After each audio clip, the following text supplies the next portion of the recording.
오늘 우리에게 주시는 축복과 승리의 말씀, 구약성경 사사기 7장 1절에서 9절입니다. 우리 함께 읽도록 하겠습니다. 시작. 여룻바알이라 하는 기드온과 그를 따르는 모든 백성이 일찍 일어나 하롯셈 곁에 진을 쳤고 미디안의 진영은 그들의 북쪽이요 모레산 앞 골짜기에 있었더라. 여호와께서 기드온에게 이르시되 너를 따르는 백성이 너무 많은즉 내가 그들의 손을 미디안 사람 손에 넘겨주지 아니하리니 이는 이스라엘이 나를 거슬러 스스로 자랑하기를 내 손이 나를 구원하였다 할까 함이니라. 이제 너는 백성의 귀에 외쳐 이르기를 누구든지 두려워 떠는 자는 길라산을 떠나 돌아가라 하라 하시니 이에 돌아간 백성이 22,000명이요 남은 자가 10,000명이었더라. 여호와께서 또 기드온에게 이르시되 백성이 아직도 많으니 그들을 인도하여 물가로 내려가라. 거기서 내가 너를 위하여 그들을 시험하리라. 내가 누구를 가리켜 내게 이르기를 이 사람이 너와 함께 가리라 하면 그는 너와 함께 갈 것이요 내가 누구를 가리켜 내게 이르기를 이 사람 너와 함께 가지 말 것이라 하면 그는 가지 말 것이니라 하신지라. 이에 백성을 인도하여 물가에 내려가며 여호와께서 기드온에게 이르시되 누구든지 개가 핥는 것 같이 혀로 물을 핥는 자들을 너는 따로 세우고 또는 누구든지 무릎을 꿇고 마시는 자들도 그와 같이 하라 하시더니 손으로 움켜 입에 대고 핥는 자의 수는 300명이요 그 외의 백성은 다 무릎을 꿇고 물을 마신지라. 여호와께서 기드온에게 이르시되 내가 이 물을 핥아먹은 300명으로 너희를 구원하며 미디안을 내 손에 넘겨주리니 남은 백성은 각각 자기 처소로 돌아갈 것이니라 하시니 이에 백성이 양식과 나팔을 손에 든지라. 기드온이 이스라엘 모든 백성을 각각 그의 장막으로 돌려보내고 그 300명은 머물게 하니라. 미디안 진영은 그 아래 골짜기 가운데 있었더라. 그 밤에 여호와께서 기드온에게 이르시되 일어나 진영으로 내려가라. 내가 그것을 내 손에 넘겨주었느니라. 아멘. 지금 항저우, 중국 항저우에서 아시안게임이 열리고 있죠. 우리나라는 어젯밤 기준으로 3위, 금메달 42개, 은메달 59개, 동메달 89개, 180개의 메달을 땄습니다. 아마 어젯밤에 텔레비전을 보신 분들은 야구가 이겼어요? 금메달을 땄고, 축구가 일본을 이겼고, 그리고 제가 이렇게 눈여겨봤던 선수가 안세영 배드민턴 선수인데 저는 배드민턴을 이렇게 봤습니다. 근데 1세트에 이겼어요. 근데 1세트 끝에 그만 무릎 부상을 당해가지고 2세트를 중국 천이패위에 졌습니다. 그래서 3세트 지겠구나 해서 안 보고 축구를 봤습니다. 그런데 나중에 보니까 그 부상당한 선수가 21대 9로 금메달을 딴 기사를 보고 다시 한번 박수를 보냈습니다. 우리나라 이렇게 선수들이 금메달을 따고 또 승리하는 것을 볼 때 그 선수들은 말할 것도 없고 우리 마음에 커다란 기쁨과 행복감이 있습니다. 그러나 그 선수들이 그 자리에 있기까지 중요한 분들이 있었는데 그것은 바로 감독과 코치들입니다. 그래서 가만히 이렇게 면면을 살펴보니까 이렇게 사격을 코치하는 감독도 과거에 금메달 4관왕을 했던 분들이라는 것을 기사를 통해서 들을 수가 있었습니다. 탁월한 코치들이, 탁월한 감독들이 있었기에 오늘날 그 선수들이 있는 것이 아닌가 생각이 됩니다. 마찬가지로 오늘 또 우리 크리스찬의 삶을 인도해 주시는 탁월한 최고의 코치, 감독이 계시는데 그분은 오늘 본문 말씀 가운데 불과 300명을 가지고 13만 5천 명의 미디안 족속을 물리친 우리 하나님이 계시다라고 하는 것입니다. 우리 하나님은 우리 삶의 최고의 코치요 감독인 줄 믿습니다. 최고의 코치요 감독인 하나님께서 오늘 사사기 6장으로 먼저 가서 보시면 이스라엘 백성, 고통당하는 이스라엘 백성들을 저 미디안 족속에게 건져내시려고 기드온을 이스라엘의 5번째 사사로 하나님이 부르십니다. 6장 11절을 보도록 하겠습니다. 여호와의 사자가 아비에셀 사람 요아스에게 속한 오브라에 이르러 상수리 나무 아래에 앉으니 마침 요아스의 아들 기드온이 미디안 사람에게 알리지 아니하려 하여 밀을 포도주 틀에서 타작하더니 그랬습니다. 몰래 미디안 사람들 몰래 밀을 포도주에서 타작했다 그럽니다. 그러니까 이 기드온의 마음에 뭐가 있냐? 두려움이 있는 거예요. 미디안 사람들이 알까봐, 또 밀을 빼앗길까봐 두려움 가운데 소심한 이러한 사람인 것을 보게 되죠. 그런데 하나님이 뭐라고 하시느냐? 여호와의 사자를 통해서 12절 같이 읽습니다. 시작. 여호와의 사자가 기드온에게 나타나 이르되 큰 용사여 여호와께서 너와 함께 계시도다 그럽니다. 지금 두려워서 몰래 밀타작하고 있는 기드온한테 큰 용사여 그럽니다. 여러분, 기드온이 큰 용사입니까? 아니죠. 숨어서 있는 아마 평범하고도 겁쟁이 같은 이런 사람입니다. 그는 어떤 탁월한 재능을 가진 것도 또 큰 용사의 기질을 가진 것도 아닌 이러한 기드온을 향해서 하나님 뭐라고 불러주시느냐? 큰 용사요. 큰 용사라고 불러주시는 것은 기드온의 현재 모습을 보고 그렇게 불러주신 것이 아니라 앞으로 내가 너와 함께해서 너를 통해서 너를 큰 용사처럼 사용하시겠다는 하나님의 미래 가능성을 보시고 하나님이 이렇게 말씀하시는 겁니다. 마찬가지죠. 오늘 이 자리에 앉아있는 저와 여러분 큰 용사입니까? 하나님이 오늘 여러분을 향해서도 큰 용사여 그러십니다. 왜요?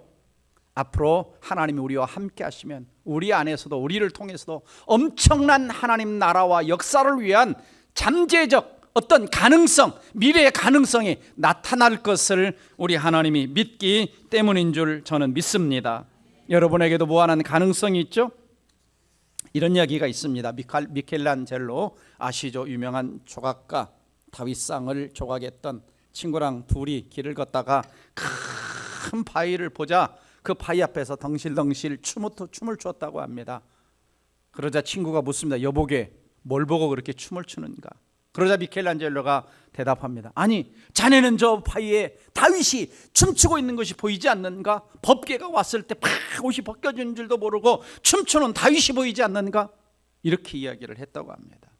그러니까 미켈란젤로는 큰 바위 덩어리 속에서 뭘 보는 거예요?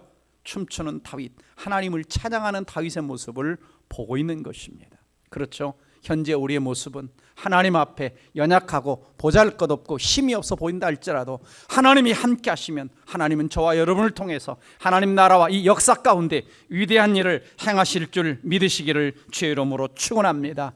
하나님은 얼마든지 저와 여러분의 인생을 조각해 가실 능력이 있으십니다. 자, 하나님이 부르셨어요. 그런데 13절 6장 13절 가시 보시면은 기드온은 오히려 하나님 앞에 불평합니다.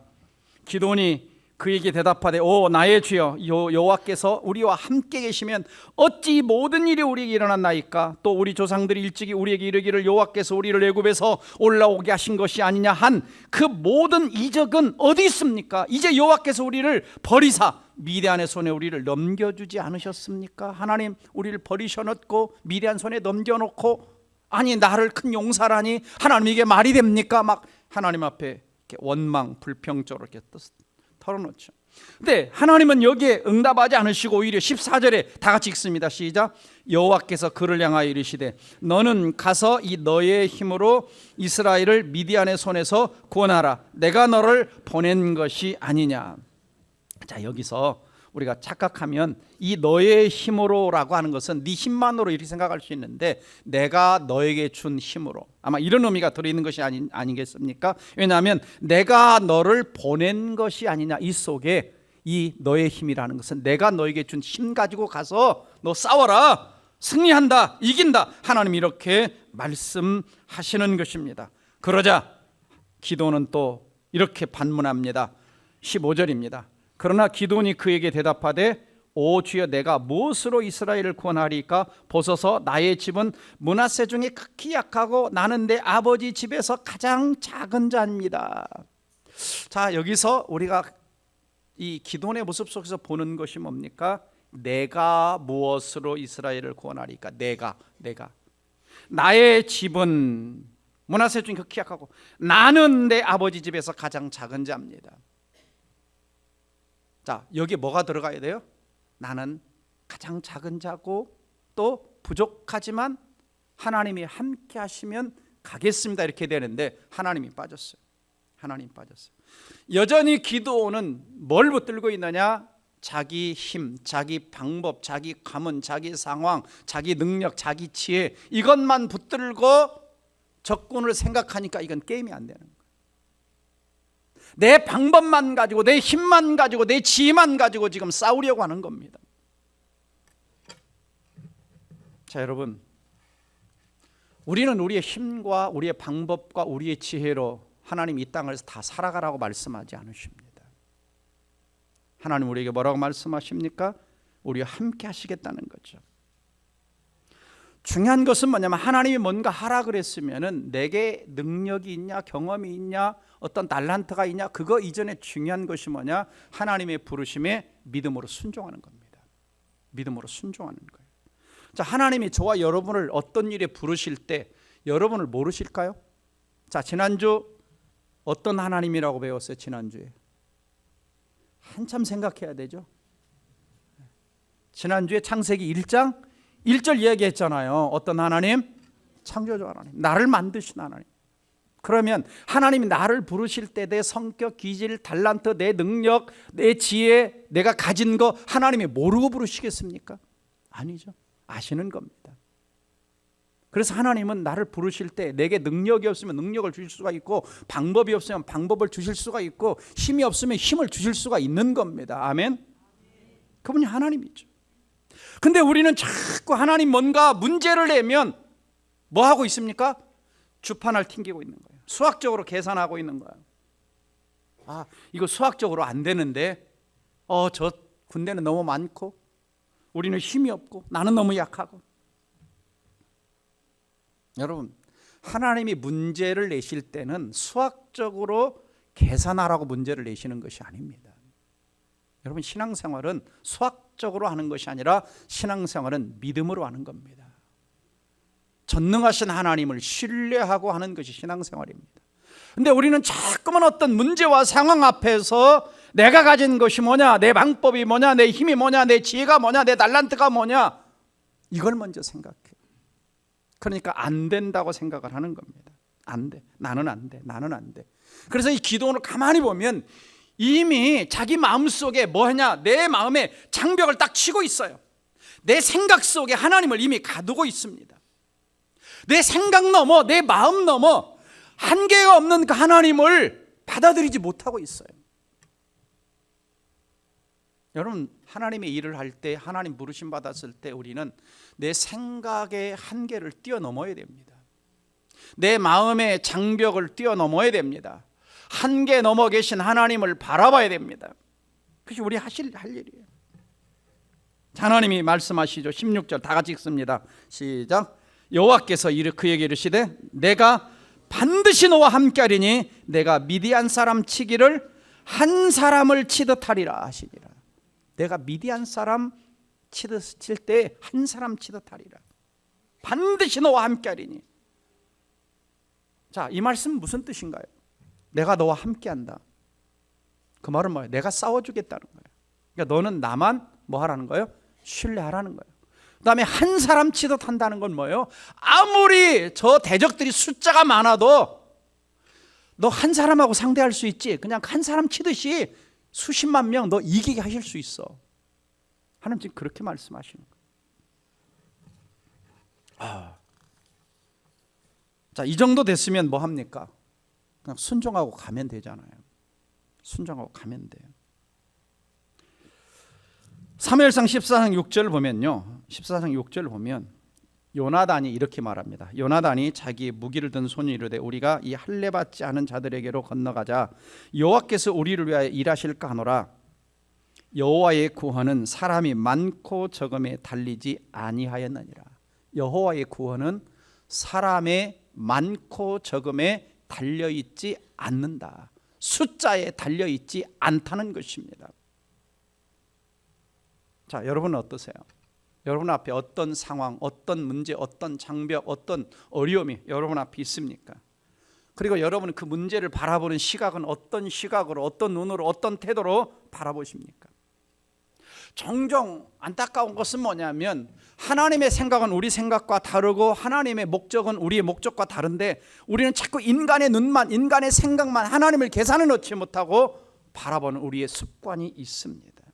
근데 하나님이 지금 여기서 기드온에게 내가 너와 함께 할 테니까 너 해봐. 네 방법 내려놓고 내가 방법 가르쳐 줄까? 내 방법대로 한번 해봐. 그러면 너는 나의 능력을, 나의 기적을, 나의 힘을 경험하게 될 거야.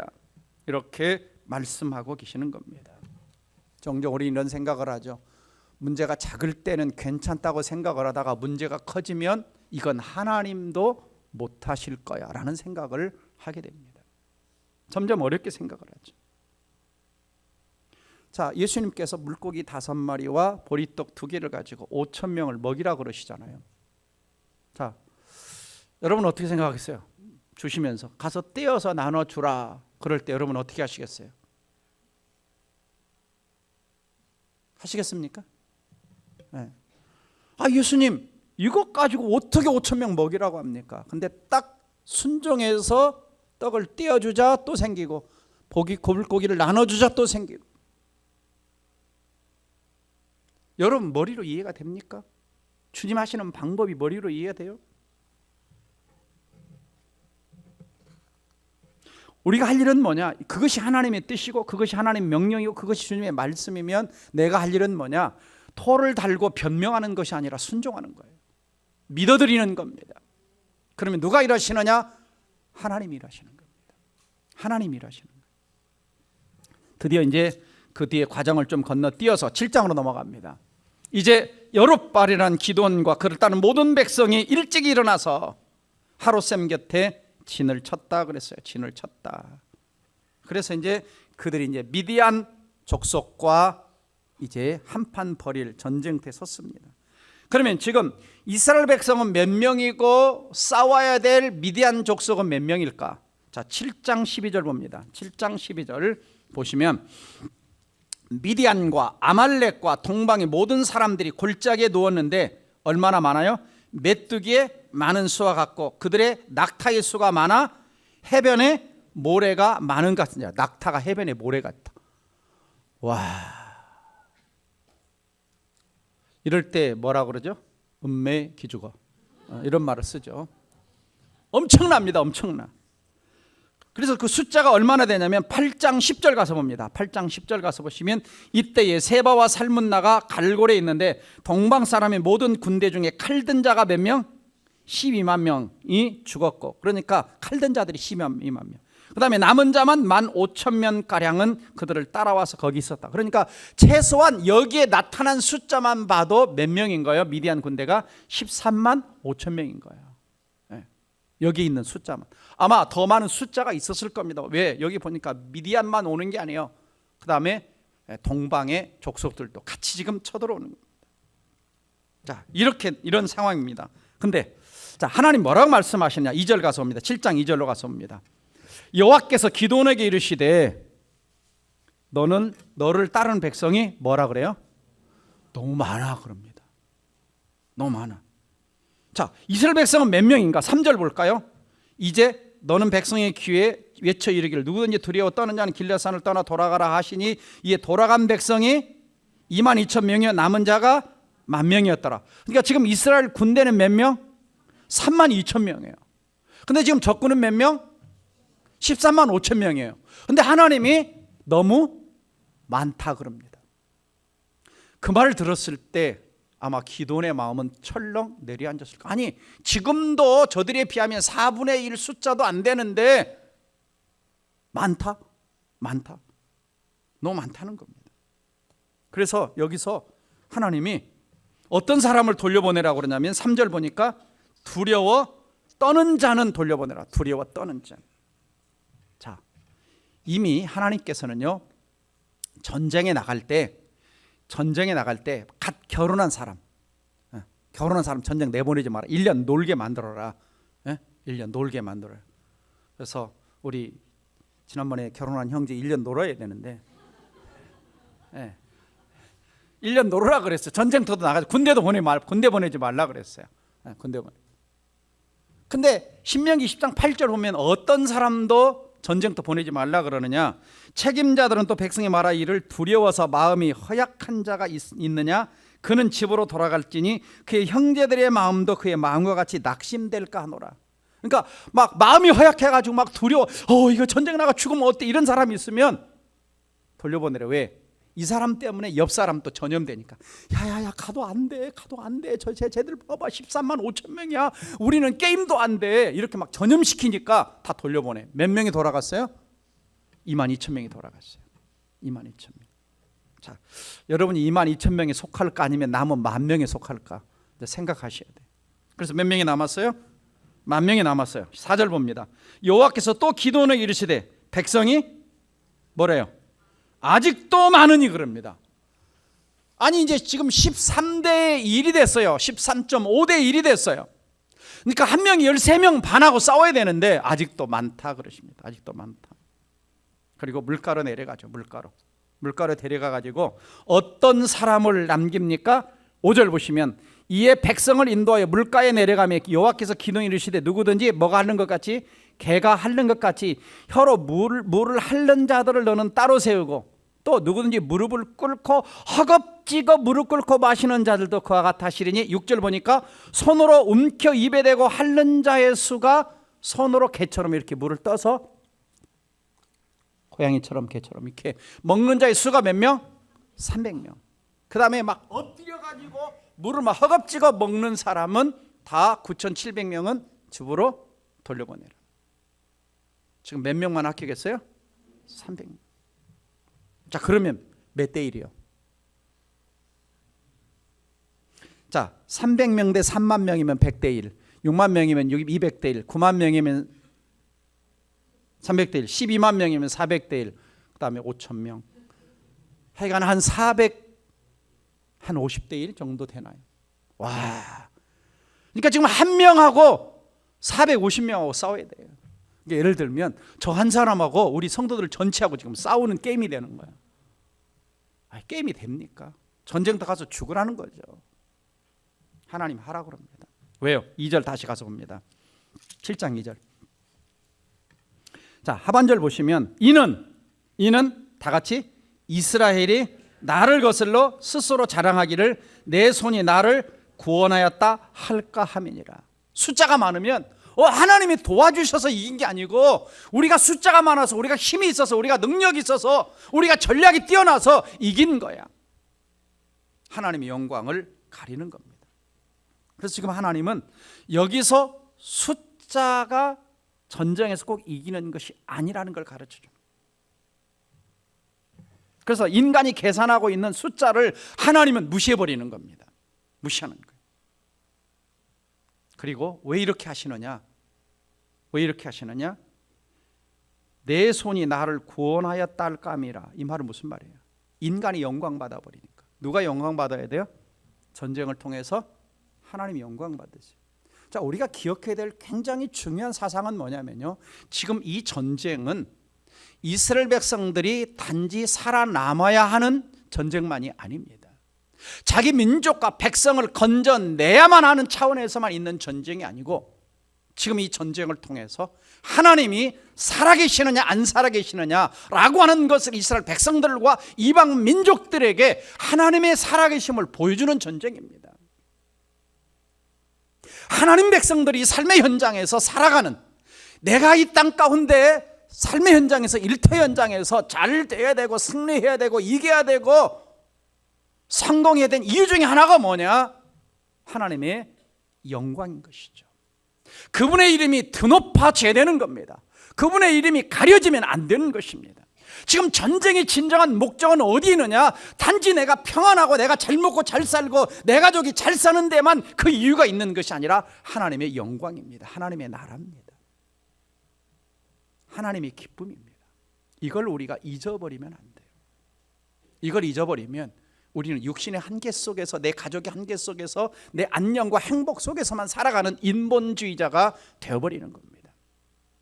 지금 이걸 하나님은 가르치고 있는 거예요. 이 전쟁을 통해서 이스라엘 백성들에게 너희는 누구냐라고 하는 그들의 정체성을 다시 한번 일깨우고 있는 것입니다. 너희들은 단지 이 땅에서 먹고 살아야만 한 존재가 아니라 하나님의 살아계심을 온 땅에 전해야 되는 제사장 민족이라는 것입니다. 우리가 이걸 잊어서는 안 되는 거죠.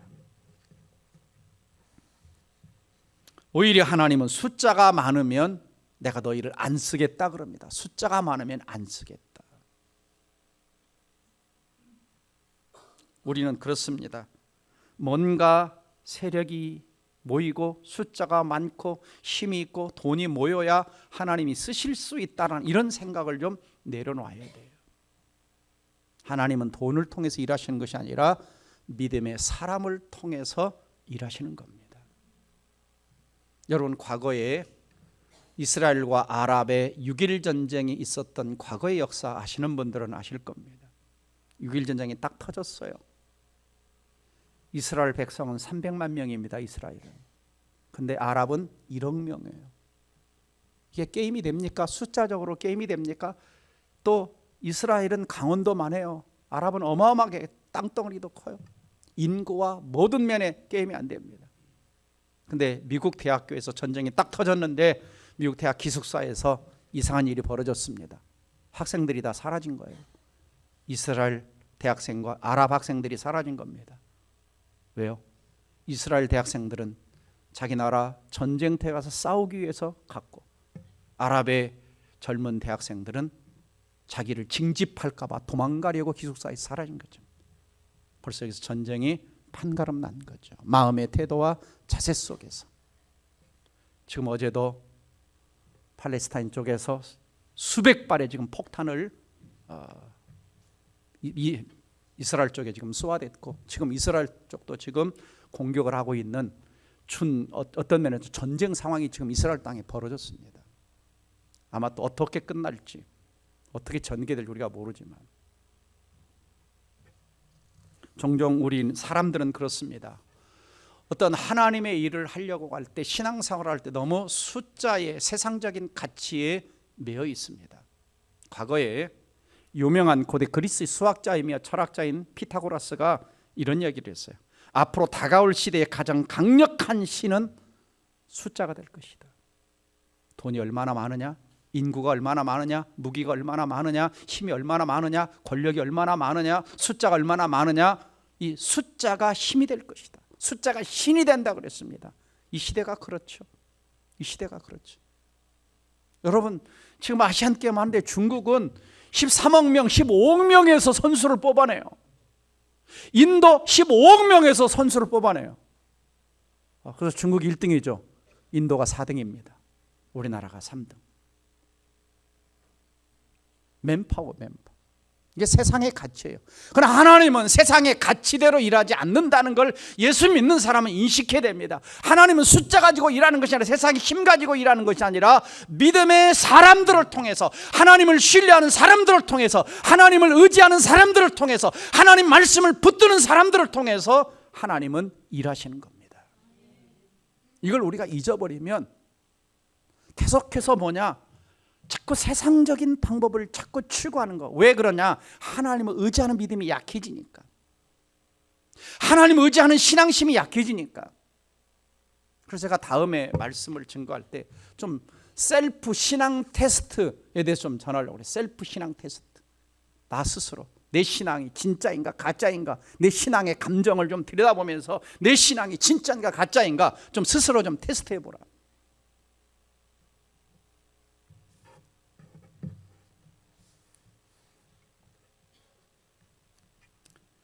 미국의 캐드린 콜만, 유명한 치유사역자가 있습니다.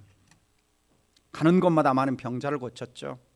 그분이 이렇게 고백했어요. 나에게는 병 고치는 능력이 없습니다. 나는 단 한 사람도 고칠 수 없습니다. 내가 하는 일은 믿음을 전파하는 것이 전부입니다. 믿음을 전파하는 것이 전부입니다.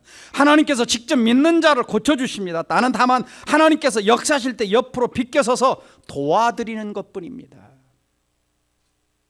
결국은 믿음을 도와주는 거라는 거예요. 치유사역자가 믿음을 도와주라는 거예요.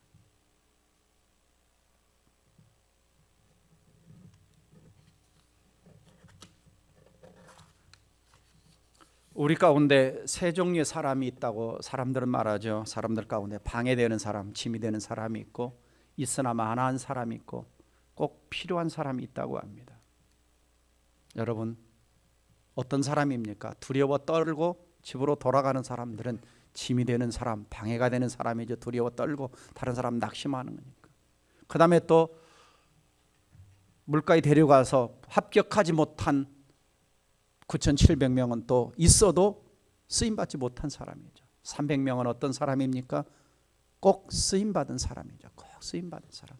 저는 우리 동백사랑의 교회가 주님 앞에 좀 쓰임받는 300용사가 되기를 주 이름으로 축원을 드립니다. 그래서 교회는 숫자로 세상을 이기는 것이 아니라 믿음으로 세상을 이기는 겁니다. 이런 찬양이 있죠.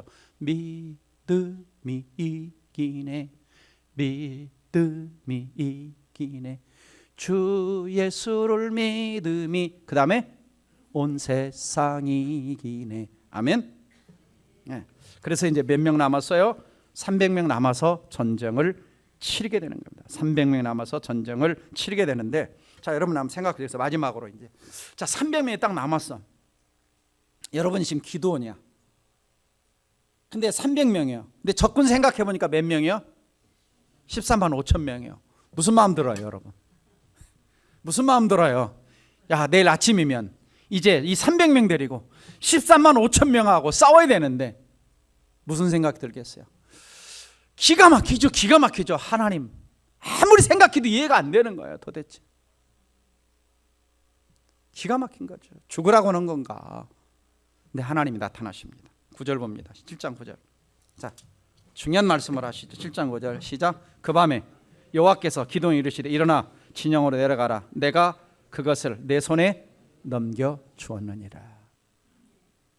그것을 미디안 모든 족속과 너를 싸우는 사람들을 너에게 넘겨 주었다. 넘겨 주었다.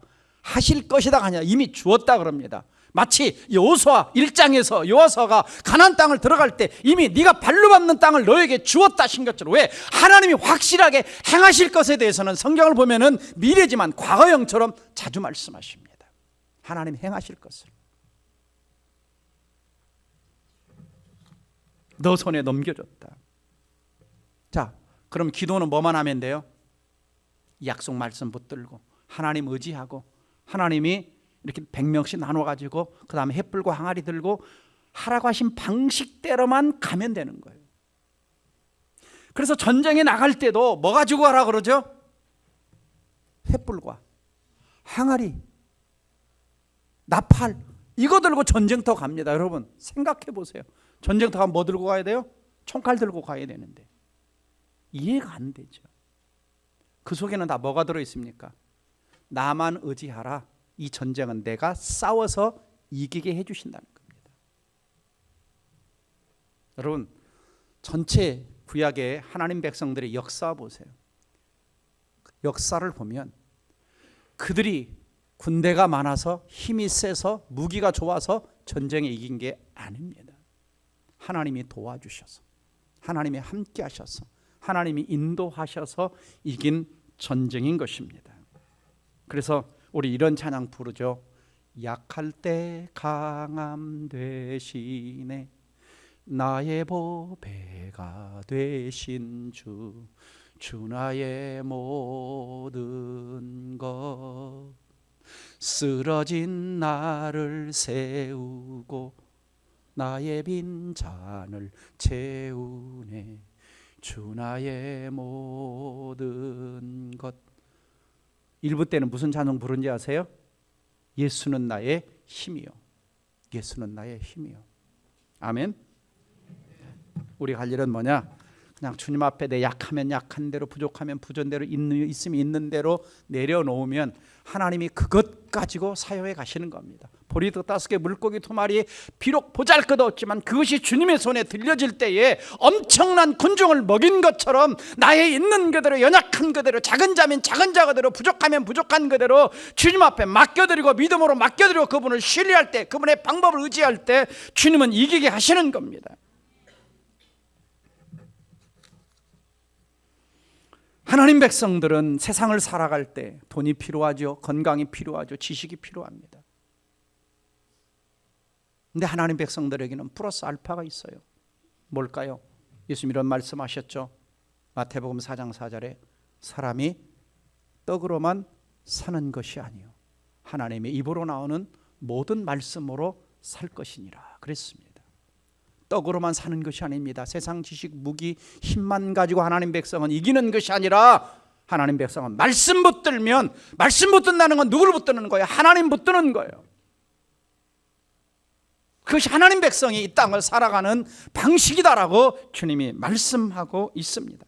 결국 하나님 말씀 의지하고 갔을 때 7장 22절 보시면 어떻게 하셨습니까? 다 같이 읽어봅니다. 시작. 300명이 나팔을 불 때에 여호와께서 그 온 진영에서 친구끼리 칼을 치게 하심으로 적군이 도망하여 세리라의 벳시다 이르고 또 답밭에 가까운 아벨 몰라의 경계에 이르렀으며, 여기 잘 보시면 나팔을 불 때 여호와께서 전쟁 가운데 오셔서 온 진영에서 친구끼리 치게 하셨다 그럽니다. 하나님이 싸워주고 계시죠. 하나님이 이기게 하시죠. 기도원이 잘한 건 뭡니까? 잘한 건 뭐예요? 첫째, 하나님의 음성 듣고 변명도 하고 원망도 불평도 했지만 순종한 겁니다. 하나님 음성 듣고 그대로 순종한 거예요. 칼들과 싸운 것이 아니라 나팔 가지고 가서 부르라니까 부른 거예요. 항아리가 가져가서 해불고 소리치라니까 소리치는 거, 하나님의 방법 가르쳐준 대로 순종한 것밖에 없는데 하나님이 뭐 하십니까? 싸워주고 계십니다.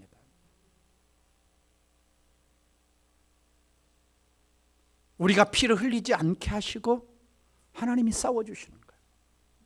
이게 하나님 백성의 전쟁입니다.